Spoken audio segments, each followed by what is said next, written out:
the other commissioners of IBC, of NCSAC, Mr. Kennedy Kihara and the mission was led by Kennedy Kihara, who was the only person who addressed the chairman, and the other commissioners of IBC. Mr. Kennedy Kihara, in his affidavit sworn on 28 February 2022, equally confirms that his whole presentation was to express the need to expedite the process of declaring the results and ensuring transparency in order to avert public anxiety. But the attitude of the chairman is exhibited by the contempt by which he treated this team. They were not met when they came.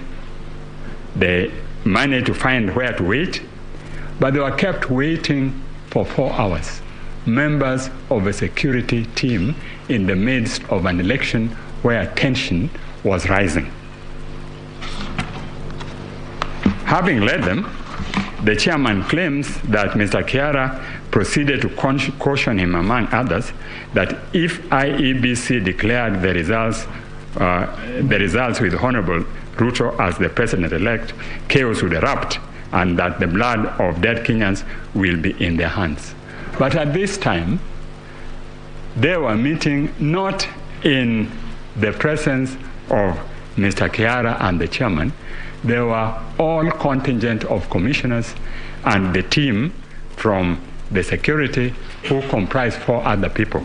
And he is trying to allege that an executive, a top executive of government would have gone and made this declaration in the presence of all these people. This claim is, of course, denied. Mr. Kinyua, as you know, is a top civil servant, he's a top professional, and we all know that in civil service, discretion is the promise of valor. I mean, in fact, they're so discreet that even in normal thing, they would not dare have the public know it. Curiously, the chairman reported the events which unfolded at the Tallying Center on 15th August to the police, and they filed both an OB and also made a statement. There was no mention at all of this heinous act. There's also not any mention of the visit in any of the numerous statements the chairman made. As is common in the divided house of IEBC, the chairman was supported by 2 commissioners who incidentally also went to the police and made statements, and both also filed an OB, no mention of this incident.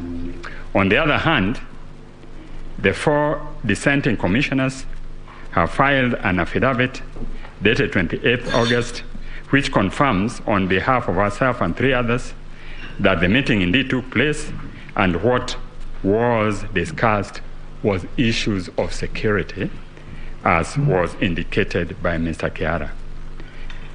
The allegations made by the chairman are extremely grave and have irretrievably sullied the conduct of the official concerned, and indeed, if proven, can constitute an offense under Section 12 of the Election Act.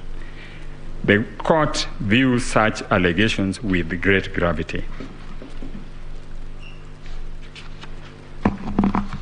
It has been the position of this honorable court that where an election offense is alleged, the evidence should be clear, cogent, certain, and the proof of which the law commands to be beyond reasonable doubt.